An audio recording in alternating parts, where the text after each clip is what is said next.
Hi everyone, David here. Welcome to a new video. Now, since my last video, I went to see Oasis in Cardiff on the opening night. Now, I hope you sat down because this is going to be a long story I'm going to tell you. This is my own personal story of my own journey to seeing Oasis for the very first time. I never saw them back when they was together from 2009 and before that. So I hope you've got a nice big cup of Yorkshire tea ready by your side. I'm going to go through that story with you now. Okay, so this story starts back actually in August of last year, 2024. And everyone remembers back in August when it was sort of building up in the news and then it got announced big time. It got announced at a Blossoms gig and it got announced all over online. It was being teased on Liam Gallagher's stuff and on the Oasis pages on Instagram, Facebook and that. But then the announcement dropped. The date dropped and it was just crazy. Everyone was so excited. It's like, I can't believe it's happening. But then when the news finally happened that yes, it is happening and tickets are going to be going on sale, I knew I had to get tickets. Like I said, I've never been to see Oasis before. But the first thing that came up to me was I have to approach that subject with my girlfriend. Now, my girlfriend, very supportive. I love her to bits. She knows I've been an Oasis fan since forever, since we've been together. But, you know, the way things are at the minute, tickets were going to be expensive. That was a no-brainer. Tickets were going to be expensive, and it was also discussing who was going with me. So, if you understand what I'm saying next, you'll get what I'm saying. But the next thing to come up was that feeling of having to have that conversation with her around money and the nervousness of actually bringing up the subject. You know, it was like, because she didn't know. She doesn't follow Oasis or Oasis news on social media. She just knows that I'm a fan and she knows a bit about Oasis herself and some of the songs. So I got that feeling in the pit of my stomach, building up to it, but it didn't take long. And I was just washing up in the kitchen on a Sunday. And she came in and she was talking and I just sort of dropped in. Look, it's looking like Oasis are getting back together and they're going to announce some shows. And without missing a beat, she just smiled and said to me, "Are you going to try for tickets?" I just stopped washing up. I went over to her and hugged her. Do you know, it was like, yes, I'm going for tickets. And it was a no-brainer. I was going for tickets. I was going to go see Oasis. And I said to her, I would like the whole family to go. I don't just want to go by myself. I want us all to go. Experience it. It'll be a one-off thing. You'll probably never do it again. Let's all go together. We discussed it. And then in the end, we actually agreed that I would go. Well, I'd try and get tickets for myself, and I'd try and get a ticket for our two oldest children.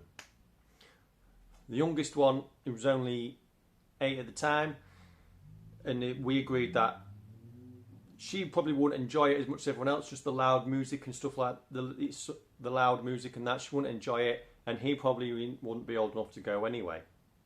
So that was the first decision made. Next came the announcement of the first shows. So when the first shows first got announced, I think it was just Cardiff, Heaton Park and Wembley. And I originally said I'm going to try for Heaton Park, but then I quickly changed my mind about that, thinking about my daughter. I didn't want to have to let her go on her own to the toilets or anything. I was thinking about her safety. I didn't know what it would be like, just me and us three stood in a field. So I quickly changed my mind and decided that we was going to go to Cardiff. Cardiff, I would get I would get 3 seated tickets. And I wasn't bothered particularly where, as long as we could see over the main standing crowd, I would be happy with that. Seeing Oasis, fine. They're the tickets I was going to go for. And that way, I could just leave my seats, go take my daughter to the toilet if she needs to go, and I could come back and my space would still be there. And also she would be in between myself and her older brother. Be able to keep her safe. Her safety was my main priority. Now, next up came the pre-sale. Now the pre-sale got announced, and you had to send in an email, and then to see whether you could actually get in the pre-sale or not. Now the pre-sale was, I think, on a Friday night, if I remember rightly, and I sent in 3 emails, and I was successful on one of them emails. I was successful on one, and I got into the pre-sale. I got a number to get in the pre-sale. It should be on screen now. The pre-sale email that I got with my number to enter on Ticketmaster to let me into the pre-sale. That's right. It was Friday the 30th of August, 7 till 10. The pre-sale was. Now, I was so nervous. I was sat in this room here, across the room over there, with my phone in my hand, waiting. I was waiting till 7. I was sat there waiting. So nervous, is it going to work? Was it not going to work? I didn't get in the pre-sale, then I was going to have to try and get tickets on the Saturday morning. This had to work. And you know what? It was so easy. I put that number in, I wanted 3 tickets, where I wanted to go, Cardiff. The first seats it gave me, I just took them. That was it. Bang, done. Paid for them. All sorted. It was done within 5 minutes. I couldn't believe it. I had the biggest smile on my face. When I had that in my hand, confirmed, sorted, I was going to go see Oasis for the very first time. Do you know what I mean?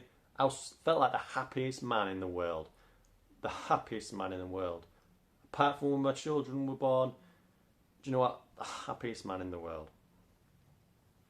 So that was another tick off the list. Tickets bought and paid for. And do you know what? I couldn't hold the excitement in. I was telling everyone I'd got tickets for Oasis. I was sort of posting here on YouTube. I was posting on Instagram. I've got tickets for Oasis. People were saying, oh, I've paid hundreds and I've got rubbish seats. I didn't care where my seats was. I was in section L16, row 17, Next up came the part of actually getting some accommodation for Cardiff. That was going to be so tricky. But when I told my mother-in-law that I'd got tickets for Oasis, she was happy to help. And she actually booked an Airbnb.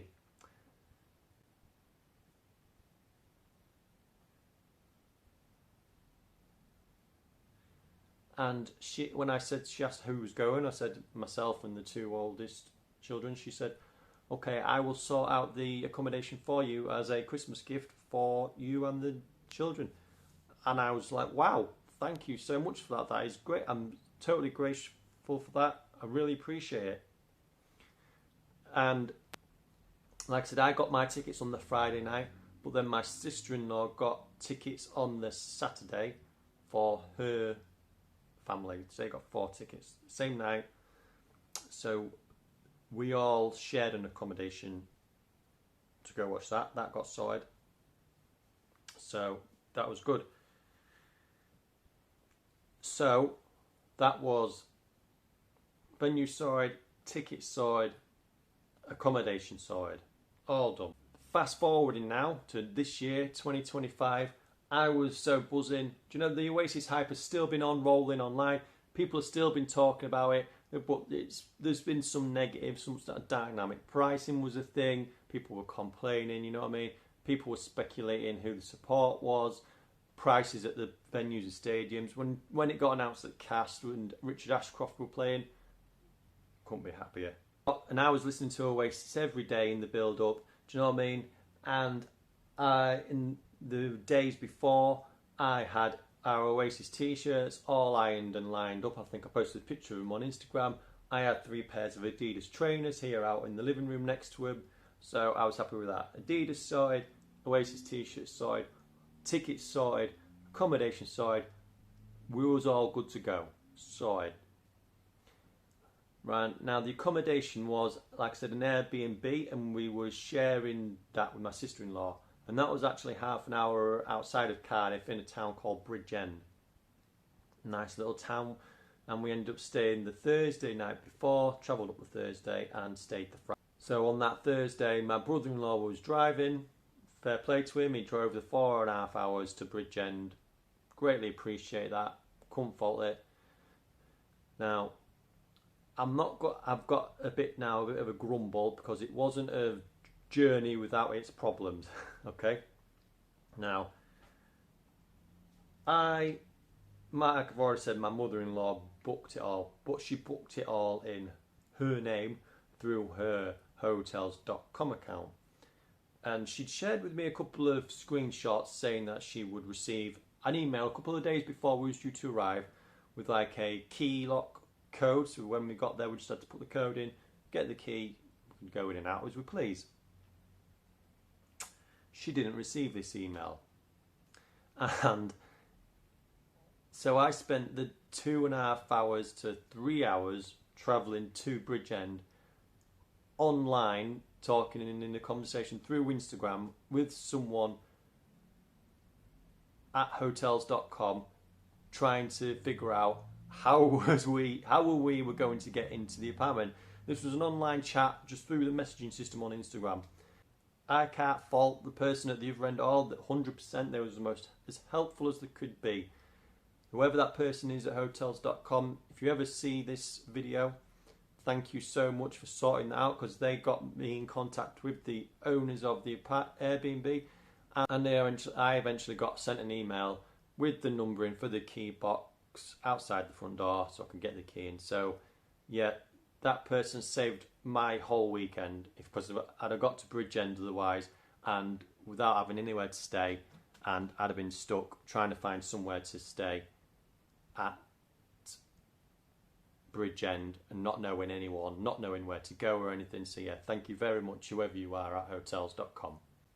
So luckily for us, we just stayed above, the Airbnb was actually just above a pizza takeaway, so we just got that the night before, and by the time we'd eaten that, it was 10:30 at night. It was very late, very tired. We'd literally set off as soon as I'd finished work. The next day would have been, you know, in my mind, tomorrow I'm seeing Oasis for the first time. The excitement in myself, and I could see it also in my children, was like at its peak. It was there. But I made sure they were asleep, and I was asleep by midnight. I was pretty exhausted. I was tired. I was going to see Oasis the next day. But the next day, on the Friday, I was up early. Even though I went to bed late, I was up early. The excitement could not keep me asleep. I was up at 6:15. Do you know what I mean? I was going to see Oasis in hours. But we did leave about 11. Well, actually, I think it must have been about 10:30, because we went and got a McDonald's breakfast. I don't know where it was, somewhere between Bridgend and Cardiff. And then we headed into Cardiff. By 11:45, I was in line. By 11:45, I was in line for the merch store.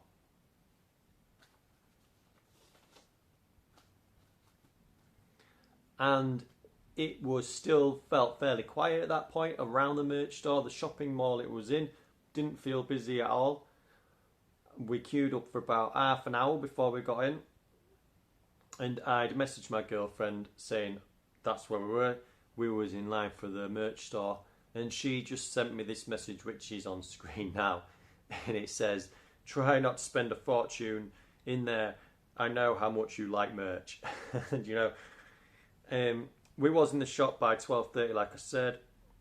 I mean, I got a couple of pics, and I bought the program while I was in there. But they didn't have the t-shirt that I wanted while I was in there. I went all the way around the shop. In the shop, it was very busy because it wasn't as deep as it could have been. But I got some pictures, like I said, and they didn't have the t-shirt that I wanted. My children got their t-shirt. They got the ones they wanted, fine. There we went to the bucket hat memorial. That's the picture that I was of Noel and Liam made out of bucket hats. All day there was people doing interviews, whether that be a radio station, magazines. There was people from Japan doing interviews. There was people from all over the world taking pictures. Now, nobody stopped me myself to have an interview or talk to anyone or anything, but someone did take a picture of the back of my head, and that was for Rolling Stones magazine.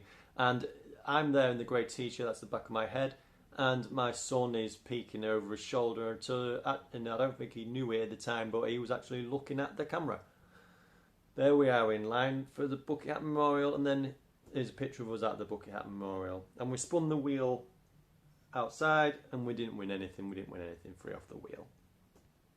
So now from there, because they didn't have the t-shirt that I wanted, we actually walked to the stadium then to get the t-shirt that I did want. And the stadium itself, when we got there, wasn't that busy. That would be getting on, must have been about 1:30 that time. But I got the t-shirt I wanted, and then we decided, right, I'm going to walk back to the car, change into the t-shirts we bought, because my sister-in-law's family all bought t-shirts as well. Everyone had a t-shirt. And I forgot to say, when I was in the line for the merch store, I cheekily asked the lady, "Oh, how much would you sell me your high-vis jacket for?" They was wearing white high-vis jackets with Oasis Livesmith on. She said no. I thought, you don't know if you don't ask, so I just asked if I could buy a high-vis jacket. She said no. So yeah. So, like I said, we went back to the car, changed into our t-shirts, and then we decided we was going to go have something to eat, and then we'll go back to the stadium. And at this point, we made our way back to the stadium. The roads were all closed. You knew that before going. That was announced days, weeks beforehand. The roads were going to be shut. But the pubs were full of people singing Oasis songs. There was lots of Oasis fans there. It was a really amazing, and it was great to see so many people invested in the same, what's the word I'm looking for? Hobby. Is hobby the right word? The same ideal, you know, the same interest. It was like everyone was there, and it's true, they all were. Everyone was there for Oasis. Everyone was singing Oasis songs. So we walked back up. Now my sister-in-law's family, they were sat nowhere near us. They were in a different gate to me and my children, so they had to go to gate 5, and we had to go to gate 3. And like I said, there was nobody. There was people there, still taking pictures and doing interviews. And when the gates actually opened, if I remember right, they opened a bit before 5 o'clock. The first gate on the roadside opened before that, and you could walk up like a ramp to stop at the main gate before you got let in at 5 into the stadium. And unbeknownst to myself and my children, there was someone from Wales Online recording people walking up that ramp into the stadium, and here I am on screen now. I've changed into the t-shirt that I bought, and I'm walking up to get in the stadium, to get in line for gate 3. We got in line for gate 3, and we were pretty much near the front. I wanted to be there on time. I wanted to see Cast, and I wanted to see Richard Ashcroft. So we got let in. Initially, we took a wrong turn. We weren't aware of where we was going, and me and my children went up to the highest level when we was not even sat there. And I took this sneaky little picture while I was there. You know, it's just showing the whole stadium. But then we asked for directions, and we got directed back to our own seats. I wanted to see Cast. I've never seen Cast before live. And I said this on Instagram. I would have preferred Cast to have been on before Oasis. I feel Cast have been in, not Oasis, Richard Ashcroft, sorry. I felt personally Cast have been more in the public eye more than Richard Ashcroft has over the last 6 to 9 months. I felt Richard Ashcroft has only just come back into the public eye since he got announced he was supporting Oasis. Now,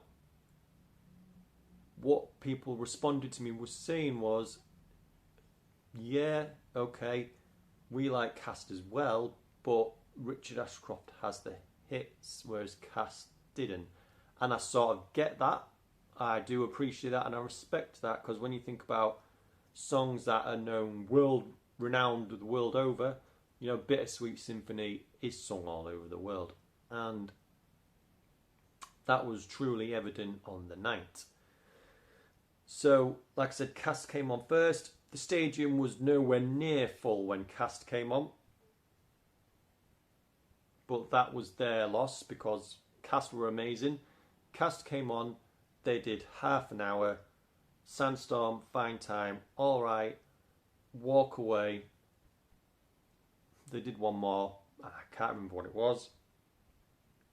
But if you've watched my channel for a long time now, I've said many times that Walk Away was my gateway song into Britpop. That's the song that got me into there. And hearing John Power sing Walk Away live, I cried. Do you know, I was in tears. I was singing along. There were other pockets of people and bystanders singing along to the Cast songs. They knew them, you know. New younger generation people didn't really know Cast, but other people did, and I was singing along to it. My children knew no Cast through me. They were singing along. I was crying to Walk Away. It just brought me to tears. That's my song. That's the song that opened up the doors for me. And John did attempt to get the crowd going, but there wasn't enough crowd there. So Cast were good. I enjoyed Cast. Richard Ashcroft was next. Now the stadium was fuller when he started, and he belted out the Verve hits and a song of his own. He sang a song from when he left the Verve, from when he was a solo artist, and he did a really good job of getting the crowd going before Oasis and getting them ready to sing along to Oasis. I think he warmed up people's voice boxes and vocals ready for Oasis to come on, because when he sang Bittersweet Symphony as the last of his set, the stadium was pretty much full then, and everyone, I'm not kidding you, the whole stadium was singing along to Bittersweet Symphony. It was amazing. I've never seen anything like it. It was so breathtaking.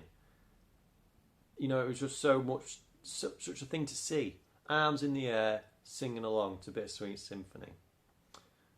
And Richard Ashcroft did that, really good, loved it.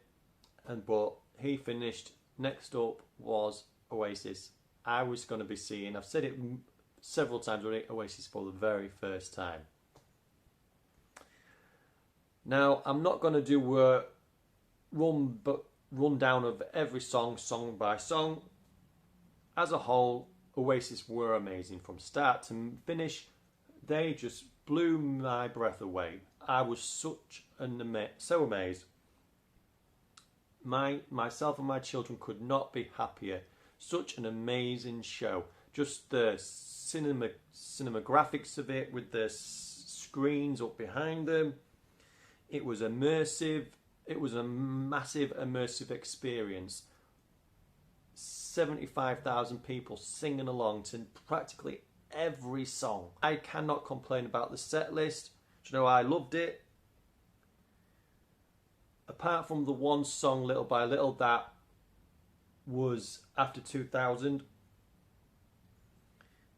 To me, it was like being transported back to 1998. That core selection of songs that they only had them songs back then in 1998. They didn't have none of the others that came after. They didn't have Little by Little. If you took that out, it was like being at an Oasis concert from 1998. Transported back to that time, because at Cardiff, Liam's voice was on point. It was absolutely amazing. Noel's voice was on point. It was absolutely amazing.